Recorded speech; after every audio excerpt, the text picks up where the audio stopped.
Padre, del Hijo y del Espíritu Santo. Amén. Dios Todopoderoso y Eterno, que quisiste fundar todas las cosas en tu Hijo muy amado, Rey del universo, haz que toda la creación, liberada de la esclavitud del pecado, sirva a tu majestad y te glorifique sin fin. Por nuestro Señor Jesucristo, tu Hijo, que vive y reina contigo en la unidad del Espíritu Santo y es Dios, por los siglos de los siglos. Amén. Bienvenidos a Saboreando la Palabra. Hoy ya en el último domingo del tiempo ordinario, domingo 34 del ciclo C. La próxima semana ya vamos a estar en el Adviento, en el ciclo A. Así que hoy nos despedimos del ciclo C. Y como siempre, ya dije, la iglesia celebra en el último domingo del tiempo ordinario la solemnidad de Jesucristo, Rey del universo. Vamos a darle la bienvenida a nuestro hermano que nos acompaña hoy para este programa, el diácono José Méndez. José. Saludos, Padre, gracias por la invitación nuevamente y un saludo a todos los que nos ven semana tras semana, que nos lo dejan saber cuando nos encontramos en la calle. Así es, muy contento de que nos vean y que les resulte útil, que es lo más importante.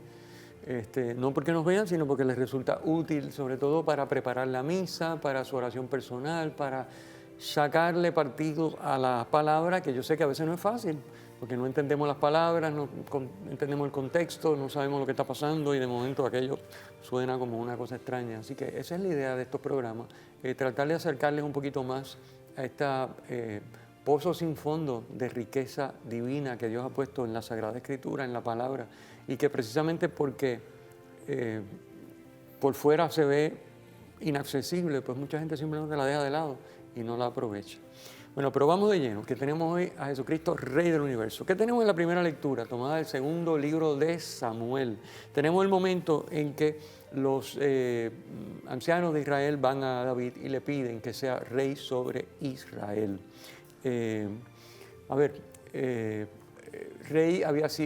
Samuel había ungido a David rey de Judá. ¿Sabes que está perdón, vamos un poquito atrás? Está el reino del norte y el reino del sur, se había separado. Y entonces en el norte está Israel, en el sur está Judá. Bueno, Samuel había ungido a David rey en Judá y era el rey del reino del sur. El reino, 7 años, cuando se da, ya llevaba 7 años de rey, cuando se da este pasaje que leemos hoy en la primera lectura, donde van estos ancianos de Israel y le dicen, mira, realmente ya Saúl no está, ya al hijo lo habían matado, el que se había escondido, y que no, pues ya aquí no queda nada, queremos que tú seas el rey. Y entonces le dan 3 razones por las cuales deben ser, que las vamos a comentar brevemente, pero entonces queremos que tú seas rey también sobre Israel. Y entonces pues a partir de ese momento David acepta y se convierte en rey de todo, del reino del sur y del reino del norte, y se consolidan y es un momento tremendo de esplendor y por eso pues el rey, David es el rey por antonomasia en el Antiguo Testamento, es el rey. Y Jesús pues es el rey descendiente de David, que obviamente trasciende y supera a David porque Jesucristo pues ya es otra cosa. Pero aquí tenemos a David. Así que David reina 3 años en el reino del sur, en Judá, y 33 años, miren qué coincidencia, la edad de Cristo, en el reino del norte. Así que en total 40 años.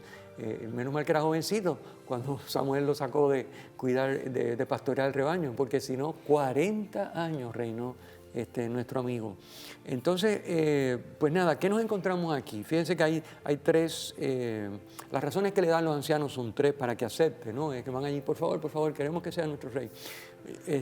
La primera razón es, oye, somos el mismo pueblo, somos la misma, nos hemos separado por razones tontas, como pasa siempre, que los hermanos se enemistan, pero son hermanos en el fondo. Esa es la primera, somos hermanos. Segundo, sabemos que tú eres un tremendo guerrero, un tremendo rey, has tenido éxito en montones de batallas.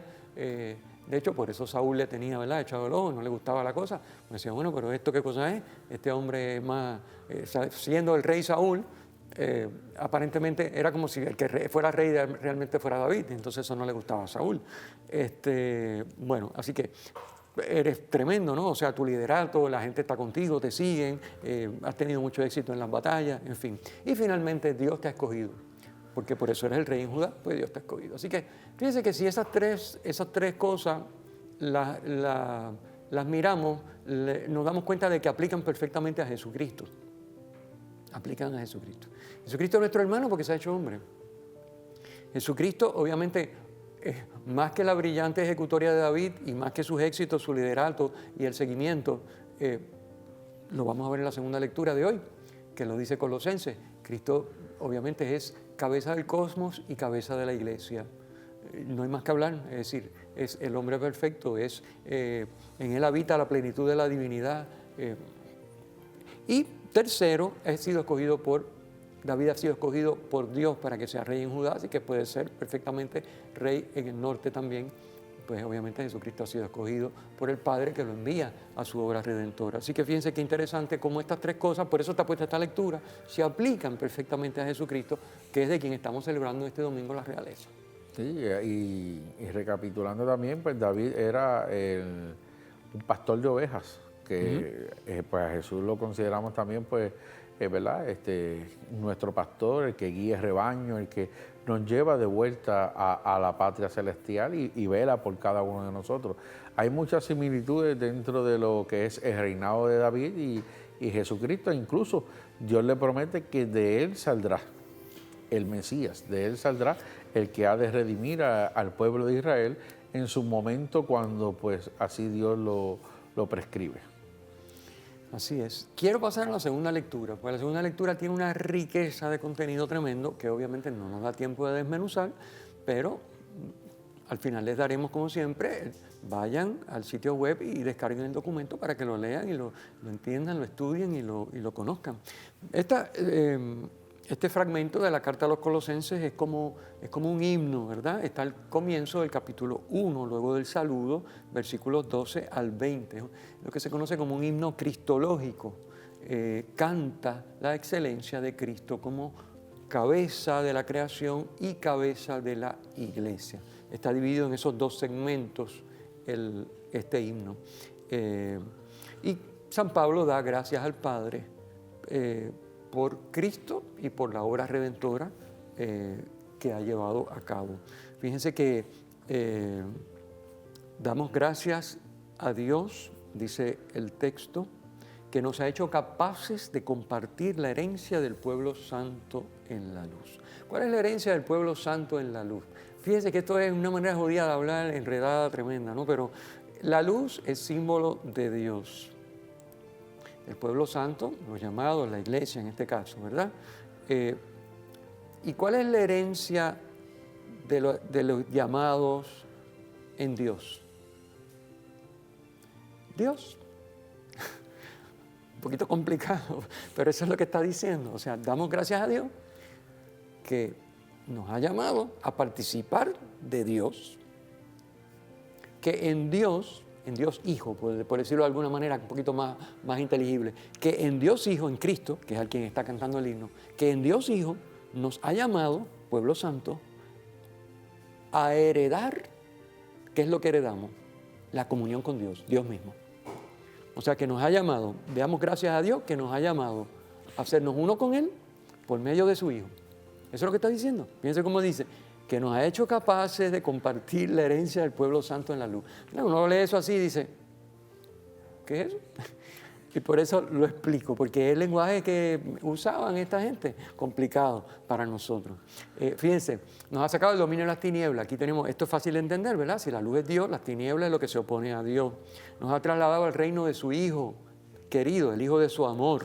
El Hijo de su amor, Jesucristo, por cuya sangre hemos recibido la redención, el perdón de los pecados. Es decir, por la obra redentora de Cristo, con su muerte hasta la muerte en cruz, por su derramamiento de la sangre, o sea, recuerden que la sangre es la vida, por su entrega de la vida, por eso dice, por cuya sangre hemos recibido la redención, ¿verdad?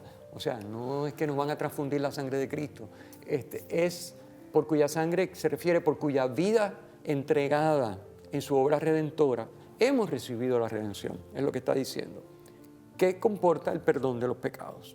Entonces, de esa manera, Él, con su redención, que es lo que llamamos la redención objetiva, o sea, lo que Cristo hizo es la obra redentora y está terminada, completa, acabada y es perfecta. Eso lo hemos hablado varias veces cuando comentábamos la carta a los Hebreos hace un montón de domingos, pero esa es la idea. Esa redención objetiva ya está. Ahora hace falta que esa redención objetiva se haga subjetiva en ti y en mí, que nosotros permitamos que esa obra de Cristo, esa obediencia en fidelidad hasta derramar la sangre, hasta entregar su vida en fidelidad a la voluntad del Padre, se haga vida en nosotros. Que nosotros también podamos ser fieles a la voluntad de Dios hasta la muerte. Esa es la idea. Eso es así, porque tenemos dentro de la libertad que el Señor nos ha dado, escoger o rechazar ese sacrificio que Cristo hizo por la salvación para cada uno de nosotros. Por eso en el Evangelio lo dice, y lo vemos cuando vamos a la celebración en el momento de la consagración, que dice que mi sangre será derramada por muchos. No dice por todos, porque Dios no hace las cosas en vano. La hace por aquel que acepta ese proceso de redención, ese derramamiento de sangre para poder Él derramarse y liberarnos a cada uno de nosotros. Porque por medio de su sangre nos da la vida que nosotros hemos perdido. Porque dentro del lenguaje bíblico, la vida es regresar nuevamente a la vida eterna, estar fuera del pecado, estar fuera de todo lo que nos aleja de la gracia de Dios. Y ahí es donde Jesús nos quiere llevar a cada uno de nosotros, porque lo habíamos perdido por medio de ese pecado original que nosotros conocemos, para entonces, por medio de la sangre de Cristo, volver a recuperar ese privilegio, de volver en esa comunión, de volver en esa unión directa para con Dios, nuestro Creador, para que todos y cada uno de nosotros se salven y ninguno de nosotros perezca. A eso que nos está invitando San Pablo en esta segunda carta del día de hoy. El himno continúa diciendo, Él, Cristo, es imagen de Dios invisible. Fíjense, ¿quieres ver a Dios invisible? Mira a Cristo.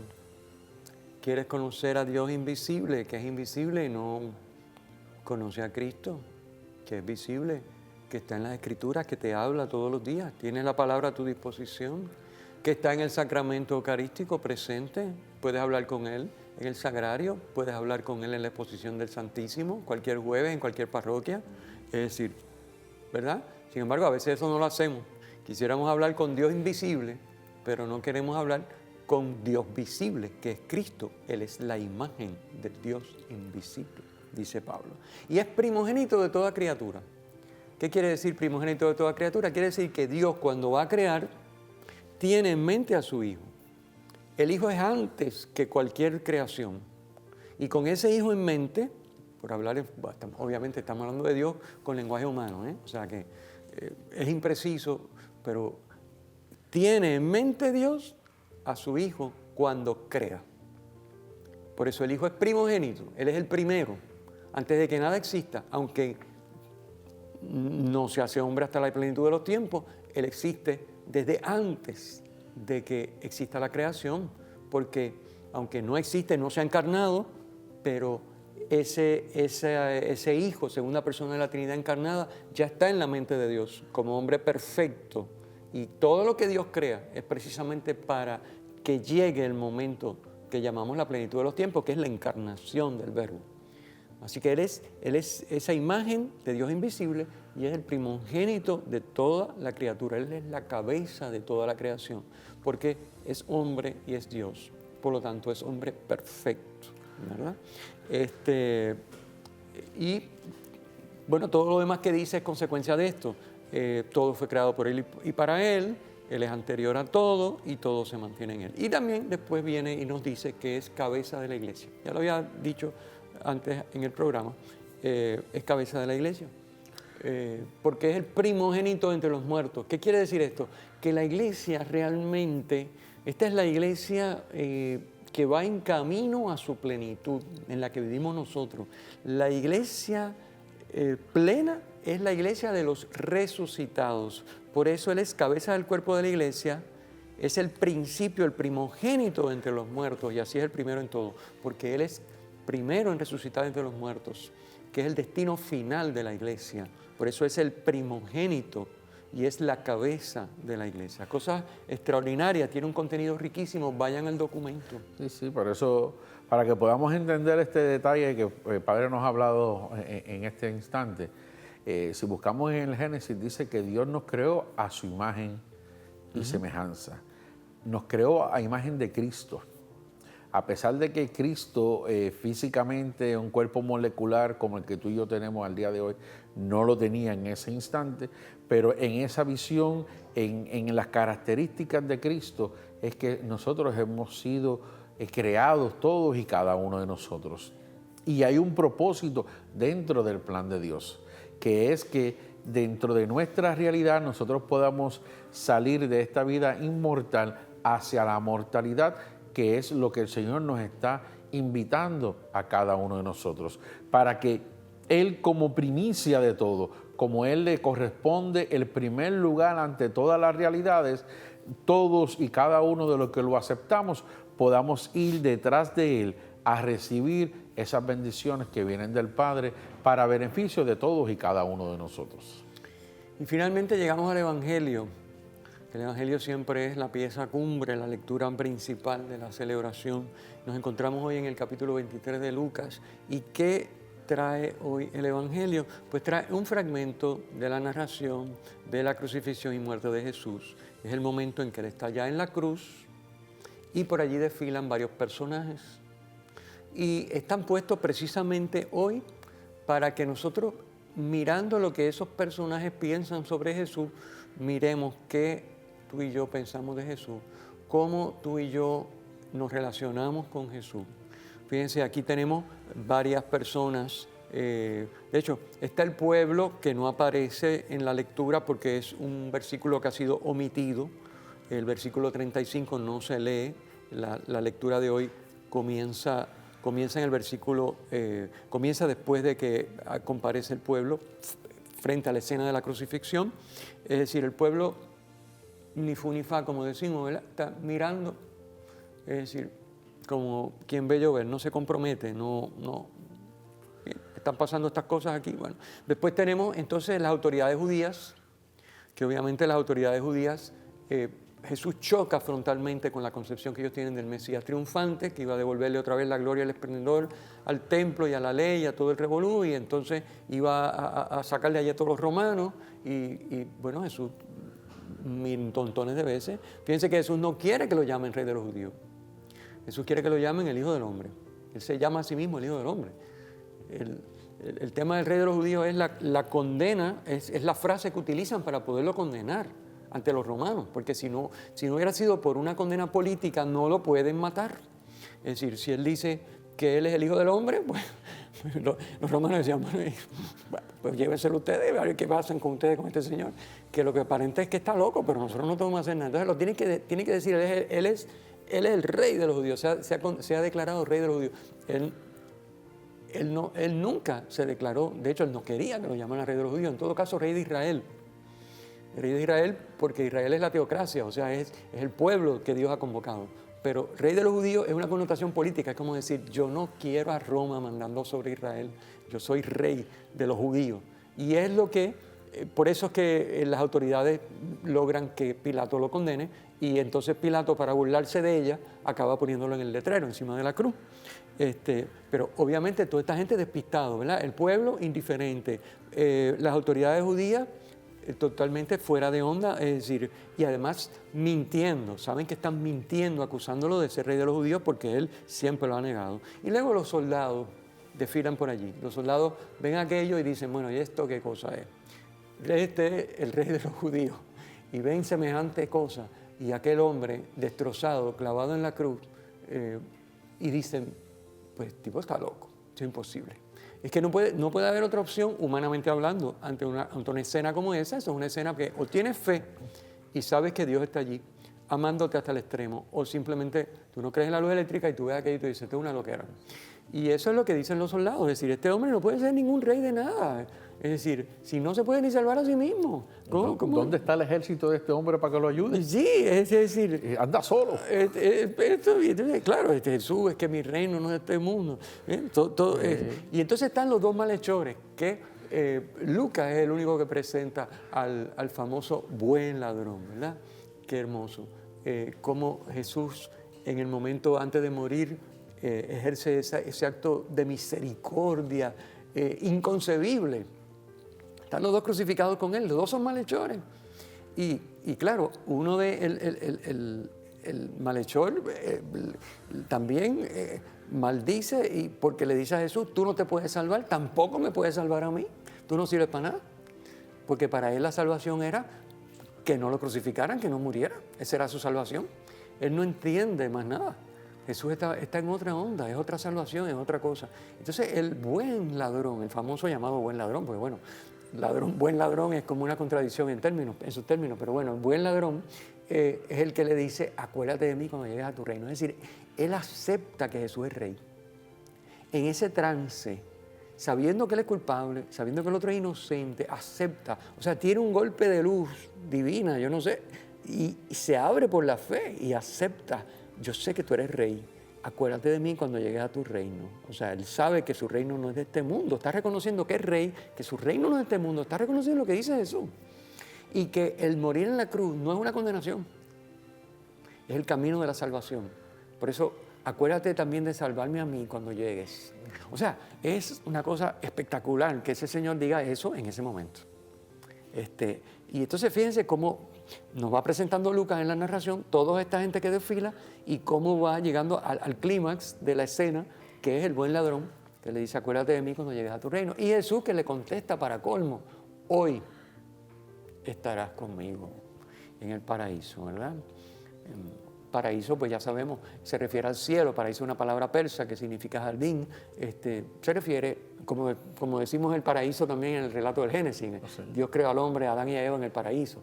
Pero es una palabra persa, pero se refiere al lugar de la felicidad, de la bienaventuranza. Bueno, obviamente sabemos todo que el paraíso es el cielo en este caso. Así que le dice, acuérdate de mí cuando llegues a tu reino, cuando llegues al paraíso, cuando llegues al cielo.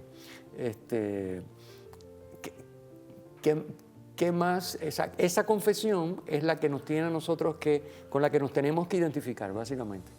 Hay que mirar si nosotros estamos en el grupo de los indiferentes, mirando, venimos a misa el domingo, esto está chévere, pero se acaba y me voy porque tengo cosas que hacer. Y llego un poquito tarde, pero es que me pilló la noche tarde ayer.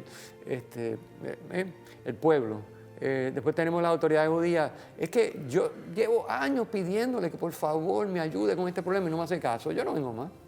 ¿Para qué voy a seguir aquí si esto no sirve? Él no me hace caso, no funciona. Yo creo que Dios no existe. Hay gente así. Sí, esto es perderle el tiempo, muchas veces lo dicen. Perder el tiempo. Aquí no pasa nada. Ah, claro, pregúntale cuántos años hace que no se confiesa.